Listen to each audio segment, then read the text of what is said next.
Well, ultimately, this is about protecting our children, and I think embedding this standard as a business process on par with health and safety, so that it sits on the CEO's risk register, it's always visited, it's invested in.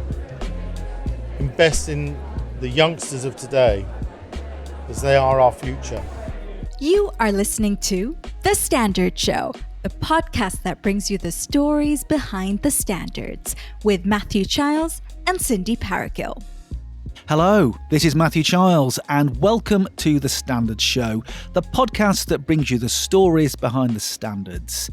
And the story for this episode is about the standard PAS 5222, Child Safeguarding, Provisions for Out-of-School Settings. And the voice you heard at the top of the episode was that of Mark Bramah of Bramah HR. And he was speaking to me at the launch event for PAS 5222. In this episode, we'll hear more from Mark and from others involved in the development of this important standard, about their motivations for getting involved and about the difference the standard will make. And we'll also get a BSI perspective too. Now, a reminder that you can rate, review and subscribe to The Standard Show wherever you get your podcasts. And you can get in touch and find and follow us on social media too. All the details are in the show notes. There is a lack of statutory guidance for organizations who are responsible for the care of children in activities that occur out of school. Activities such as sport, community service, arts, music, hobbies, and employment. And this has led to ambiguity regarding safe practice. To help plug this gap, the standard PAS 5222 provides requirements on the governance, policies, processes, and procedures necessary for organizations to embed child safeguarding within their operations. While intended for use in the UK, it may be used in Europe and is relevant to UK-based providers taking children abroad and international providers taking children to the UK. A PAS is a fast-track standardization document, the result of an expert consulting service from BSI. It defines good practice for a product, service, or process. It is a powerful way to establish the integrity of an innovation or approach. A PAS is best suited to areas where new concepts are becoming widely accepted and minimal change is expected. Sponsored by industry leaders, governments, trade associations, and professional bodies, a PAS is developed by a steering group or advisory group of stakeholders, selected from relevant fields and led by BSI. It is also an important route to international standards.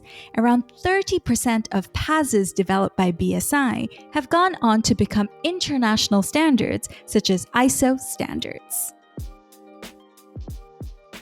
Now, the development of PAS 5222 was proposed by Mark Bramah. As well as being part of Bramah HR, Mark is also a former senior police detective with expertise in the investigation of child abuse. And the standards publication follows the 2022 Independent Inquiry into Child Sexual Abuse, or ICSA, in which concerns were raised that some out-of-school settings were putting children at risk by failing to adhere to basic child protection standards. And PAS 5222 was developed through funding from Lady Edwina Grosvenor, a criminologist and prison philanthropist who has dedicated her career to driving change within the justice system. At the standard launch event, I spoke to both Edwina and Mark about their involvement in PAS 5222. So the story goes back to my childhood. I was taken from my mum at 5 days old. I was brought up through inverted commas the system. I was adopted into a wonderful family when I was 8, but I was let down by professionals. I joined the police in 1983, and I think part of my motivation to join the police was really to try and deal with some of the gremlins. So anyhow, I did a full career in the police. My ending career, at the end of my career, I was lead investigator for child abuse investigation, adult abuse investigation, so failures within institutions, and also managing dangerous offenders in the community. But in those roles, I saw significant failings in safeguarding. So I left the police after a full career. I then took a job with Hampshire Children's Services, where I am an independent chair for Hampshire Children's Services. And I was still seeing failings in the safeguarding arena. Children were still getting failed. So it struck me, how can this be? So I looked for any standards, lots of statutory guidance, but guidance doesn't nail it. So what I felt was that there needed to be a standardisation for organisations operating outside of education. I reached out to British Standards Institute and they said, there is no standard and yes, we can help you. I was introduced to Lady Edwina Grosvenor, who immediately understood and was staggered actually what I was telling her. She funded the standard and we pulled together through the BSI an outstanding steering group, and it included all the big hitters that you'd expect within the child protection arena. But what we were conscious of is that we wanted it to be embraced by the target audience. So we weren't trying to make, or we're not trying to make everybody child protection experts. It's got to be manageable. I don't want it to be burdensome. So we then got to a position where we were able to go ahead. And part of the process is to engage a technical author. There was nobody better placed than Professor Simon Fox, who has been the technical author, has demonstrated great wisdom throughout this, and we have now produced a standard. This is about raising standards to protect children. And obviously, Mark, we're at the launch event here. We've got a fantastic array of stakeholders, and some of the committee members, some of the steering group members are here as well. Obviously, you've talked there about using the standard. That's we can publish as many standards as we like, but we need to make sure they are used. I just wonder, if you were fast forwarding to 5 years' time, what are your sort of hopes and desires here for the standard? What will the world look like in 5 years' time? Well, ultimately, this is about protecting our children, and I think embedding this standard as a business process on par with health and safety, so that it sits on the CEO's risk register, it's always visited, it's invested in. Invest in the youngsters of today, as they are our future. Just describe for me, Mark, some of the other people that were around the table there. You mentioned some of the stakeholders. Give us some examples of some of the organisations that you're working with. Fiona Scolding, KC, the NSPCC, the Cadet Forces, Department of Education, child psychologists, local safeguarding children's boards, religious organisations, the business world. I don't want to miss anybody out. No, it's okay. I can fill in some gaps for you, but I just wonder, why is it important to have all those sorts of organisations around the table? Well, to bring that multi-agency discipline to it, and that helps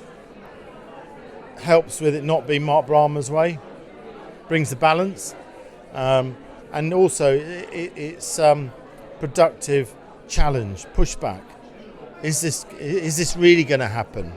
If not, then let's do something alternative that will make it happen. And Mark, obviously this is the end of an incredible personal journey for you. How proud are you at this moment? Sorry, how proud are you at this moment? Well, I'm very proud of the team effort, to be honest. Everybody getting involved in this and really putting their shoulder behind it. I suppose I lit the paper, but it's certainly been a very long journey, and I'm immensely proud. And my desire is that we protect our children. So my background is about 24 years working in prisons and the wider criminal justice system. So safeguarding is never really that far away from the work that I do. I'm certainly no expert. But it was through knowing Mark through the police side of life and knowing Simon through the academic side of life, Professor Simon Fox, who is the technical author. A conversation with them led to them telling me that there was no regulation, there was no standard that sat across out-of-school activities for children. And I have to be honest with you, I've got 3 children. You know, we all have children in our lives, whether they're our own or somebody else's. And I was so shocked. I couldn't believe it. My children go to clubs, they go to classes, and to suddenly find, you know, it was kind of chilling, actually, as a parent. They were looking for funding. They had everything else lined up, ready to go, but they said, it's quite difficult to get anyone mad enough to part with a significant amount of money to make this happen. And I am a philanthropist, so I'm used to people asking me for money. But for me, you know, sometimes it's a complete no-brainer. And this was one of those. I was like, of course I will. I'll cover the full amount. It will be my pleasure. And at least if I drop off my mortal coil in the next couple of years, at least I can look back and say I was involved in something, you know, that not only has implications for England and Wales, but across Europe. These standards go across Europe too. So when I also heard that, I thought, well, let's do it. I just wonder what you think about the experience you've had over the last couple of years. Well, so I've kept very much out of it. I'm not an expert. I was very happy to let the experts do their jobs. So I wasn't on the steering committee. The technical author was getting on doing his bits. Mark was getting on doing his bits. And so really I was there, I think, to provide a little bit of reassurance and guidance and moral support to Simon and Mark, who I've known them both for quite a long time now. And then the launch event. So I got to organise the party. So that was good. And it's a fantastic celebration. Obviously, lots of different organisations here. I just wonder, you know, we have this standard now. It's about a very important subject. You saw on platform there sort of a call to arms, really. So what are your aspirations, your desire, really, for this standard? Yeah, so words on paper are no use to anyone. We need to make this operational. And in order for it to become operational, that requires people to step up and do the work.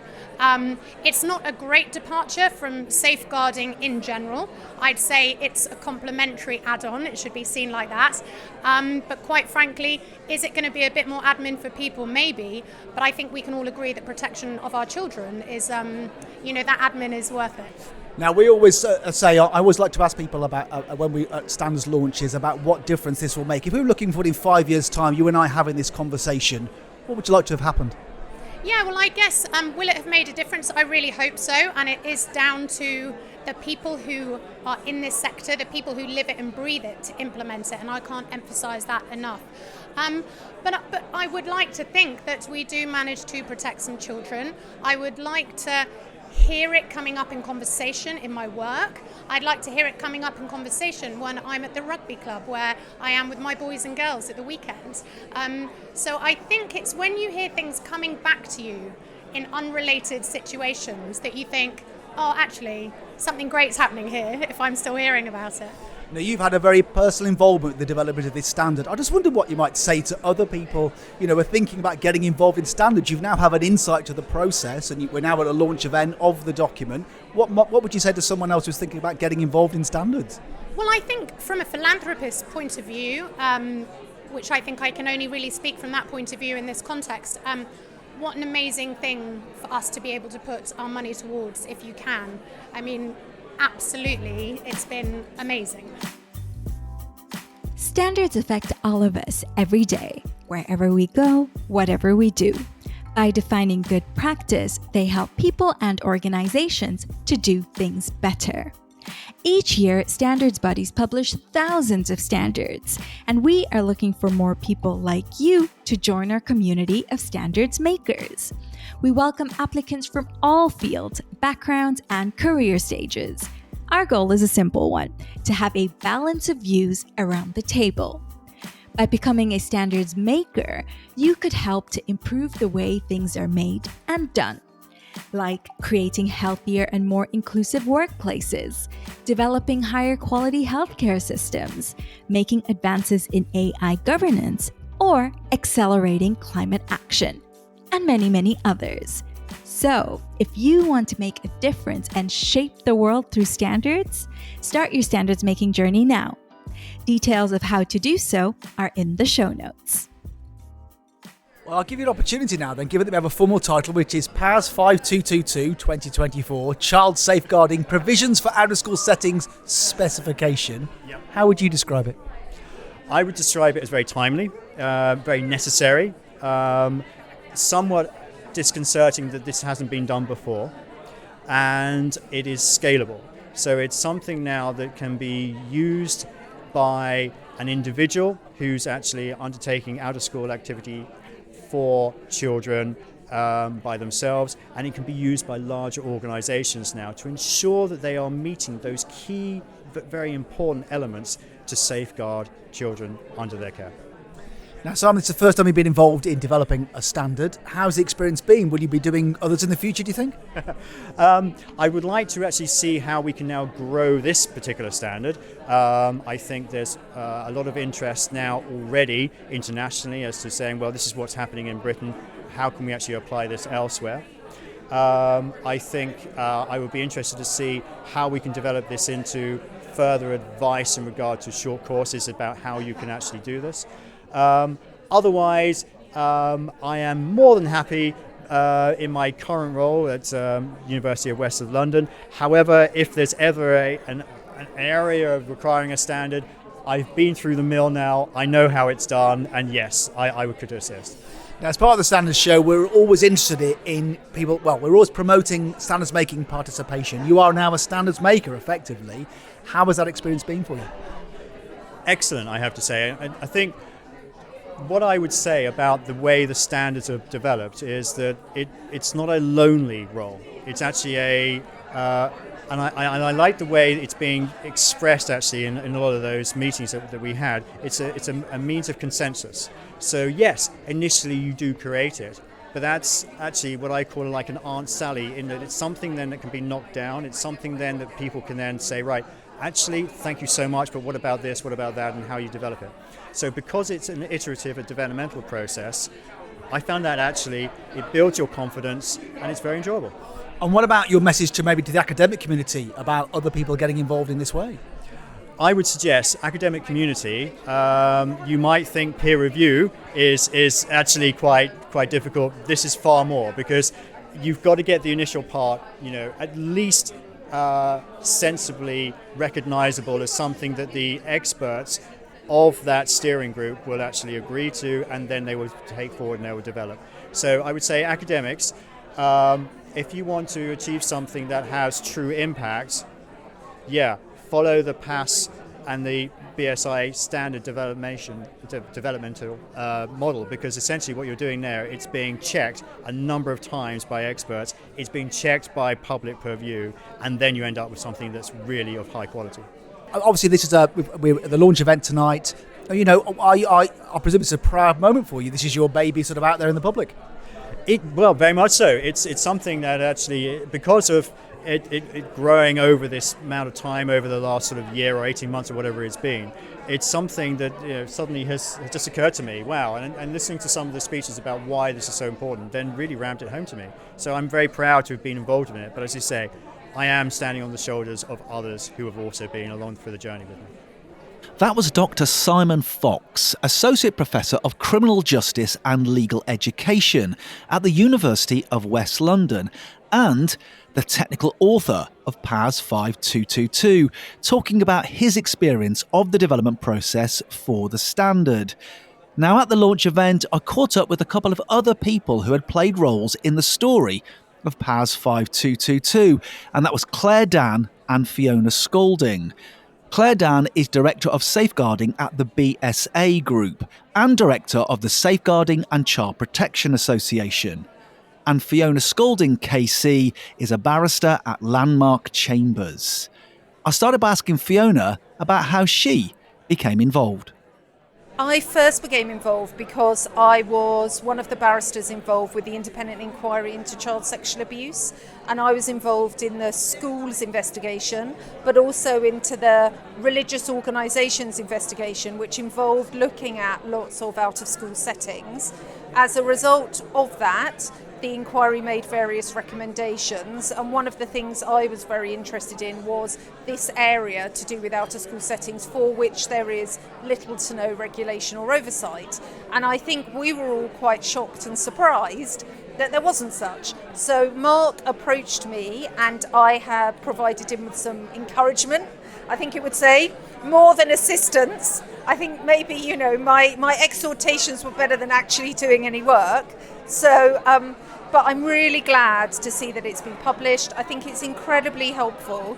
My personal view is that it would be really good if this became statutory, if it was something that everybody had to do. But I think as a good practice guide, it's an excellent introduction, and it's something that everyone should see. Well, I just wonder, given your extensive experience in this area, just how important is this standard? It's incredibly important because there is nothing else. If you're running a brownie pack or a guide pack, the larger organisations have some quite good practices, policies and procedures, which in fact, you know, I'm sure Mark took advantage of when he was constructing the standard. However, if you're a smaller organisation, a voluntary organisation, you may well not have the money or the time to be able to do the research. So having somewhere you can go, which is straightforward, where you know that it's an accredited organisation, where you know that the standards are going to be clear and objective, makes your life as someone who's organising or running those things so much easier, and should make everyone who sends their children there rest a little easier, knowing that the organisation has taken the time and care to try and get things right. So given we are at the launch event here, lots of organisations in the room, some of who were involved in the development of this standard, you say it's obviously applicable for a huge range of organisations. Fast forward 5 years from here, what will the world look like, do you think? What would you hope in 5 years' time for the use of this standard? How widespread do you hope it will be? Well, I hope it will be adopted by all and every organisation, from the largest to the smallest. So from an ad hoc group that might meet occasionally taking young children to the park during holidays, through to very large organisations like Scouts, Guides, through to businesses. As identified, there are a large number. I have teenagers myself. I know they're very keen to work at the weekends and get part-time jobs to buy the things that I refuse to buy for them. I would very much hope that those organisations would also adopt this and use this as their baseline and standard. Claire Dan. I'm the Director of Safeguarding for the BSA Group and the Director of an association called the Safeguarding and Child Protection Association. And what's been your relationship, Claire, with this standard? Mark spoke to us and spoke to me about the development of this standard, and yeah, it was really exciting. I think it really fills a gap. I think that there is a significant need in the sector. And of course, why wouldn't I want to be involved and know what's going on with the developments for that sector? Because I think it's going to very significantly raise safeguarding standards, and I think it will offer the right support for what are sometimes really small businesses who provide services for children. So I've been there on the sidelines cheering Mark on, cheering Lady Edwina, cheering on the fact that there's going to be a BSI standard, and I think that's going to make a huge difference. If I was a parent, the credibility of BSI behind that standard would really tick a box for me, and it would help me differentiate a place where I want my children to be cared for and have fun or not. So I've watched Mark go through. We've had the occasional conversation about, does this make sense to you? Can you see any holes in that? So I'm just delighted to be here today and to be part of the launch. And I watch with real interest and really hope that people take this up, because it would be a terrible missed opportunity if they didn't. Well, I think you said that on platform, Claire, didn't you? You talked about people just getting on with this now, and you talked there about making a difference. You know, what real genuine difference do you hope the standard will make? I know about the caseload where there have been harms that have happened to children through various reasons, and when I spoke about the LADO caseload, that's the local authority designated officers who coordinate where people who are in positions of trust with children have engaged in behaviour that is harmful to them.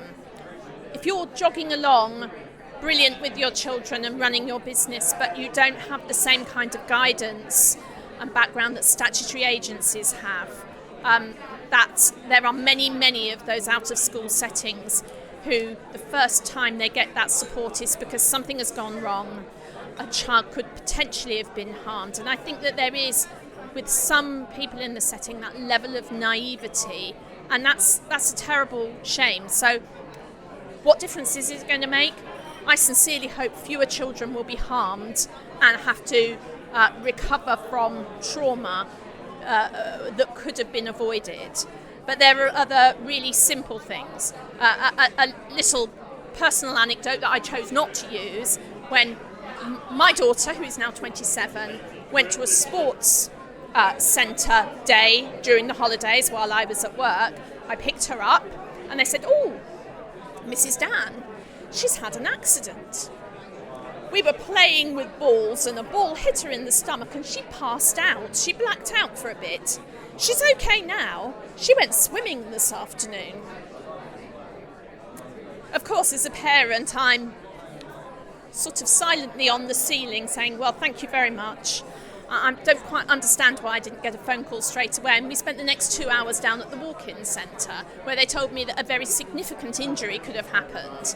So the standard, and that was many years ago, but knowing and having a standard like this can avoid situations like that, because my child never, ever went back to that setting.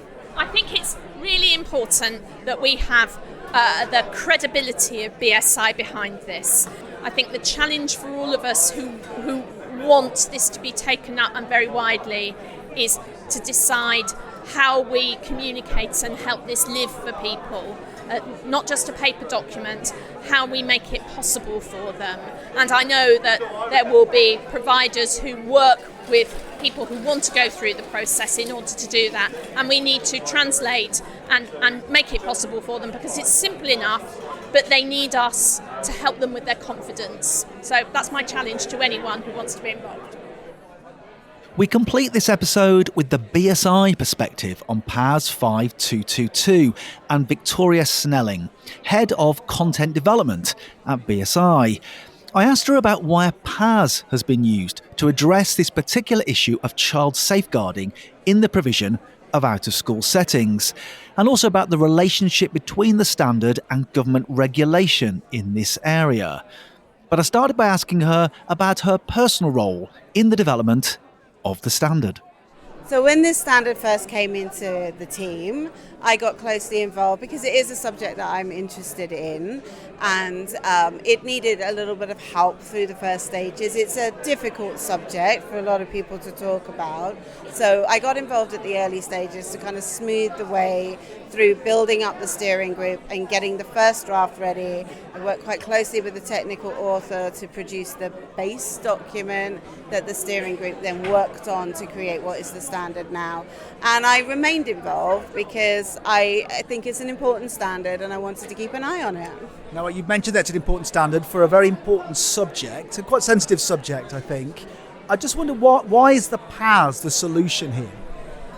So a PAS is a solution for a subject where best practice is emerging and where you might think that what you want is something that can be tested by the organisations that are going to use it, and then we will get feedback on that, and then we want to revise that and update it in a relatively quick period of time, say a more quick period of time than we would do for a national standard or an international standard.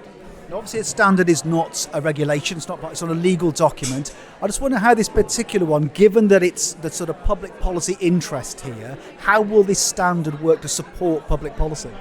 So there is a lot of regulation and guidance from the Department for Education around safeguarding in educational settings, but there isn't so much for out-of-school settings. So what this standard will do is kind of broaden that guidance that's already out there and create a kind of framework that can be built off. Now, obviously, it's a multi-stakeholder approach. We're at the launch event. There's lots of people here who've been involved in developing the standard and hopefully involved in using the standard. how important is it to the standards development process that we have many stakeholders in the room, around the table agreeing what good looks like? Oh, it's crucial. It's absolutely crucial. I mean, these are national standards, and it is really important that everybody who could be affected by this standard has a say in what goes into it. And that is part of what ensures that people will take up the standard, because they know that they've had a chance to have a say about what goes into it, and so are already invested in using it. What is BSI going to be doing to help this standard be actually used out there in the marketplace?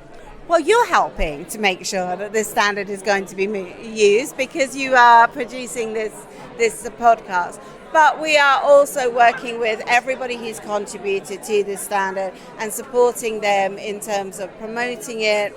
And we will be there to answer questions and provide guidance and information for people who are using it. We will be reaching out to make sure that it gets to employers, as well as kind of the more obvious scouts and football and that kind of thing. So we will be doing a lot of outreach to get to people who will be affected by this standard. But we'll also be here to answer questions. Is this subject matter the sort of thing that BSI gets involved with a lot? It hasn't been. Typically, BSI has historically, it's kind of really been about manufacturing standards and about specifications for widgets and products, but more and more BSI is looking at standards for social impact. So this sits alongside the work we've done around modern slavery. It sits around some work that we might be doing around human rights due diligence, that kind of thing. So, again, BSI has its roots and its origins in product standards, but the world is much more about how we treat each other, and there is room for guidance and frameworks around how you treat each other. Now we're at the launch, Victoria. I would just wonder, a sense of sort of personal satisfaction. We're sort of at the end of the beginning. How does it feel to you? You work at BSI, you work on standards. When a standard is launched, how does that feel? So that feels really good, because sometimes it can be a tough process, right? There's bringing people to consensus involves a lot of work, there's a lot of energy and emotion, and people have strong opinions, and sometimes that can feel like hard work. And then you get to the end and you've got something like this, and it's a really good outcome, and it's just like, it makes everything worthwhile. Our thanks to Mark Bramah, Edwina Grosvenor, Simon Fox, Fiona Scalding, Claire Dan and Victoria Snelling for speaking to us about PAS 5222 for this episode of The Standard Show. Now, if you want to discover more about PAS 5222, including the full list of the organisations involved in its development and about how to get involved in standards, then check out the links in the show notes. And a reminder that the show notes are also where you can find details of our socials and all the other ways to get in touch with us here on The Standard Show. You have been listening to an episode of The Standard Show, the podcast that brings you the stories behind the standards, with Matthew Childs and Cindy Paragill. You just heard a Stripped Media production.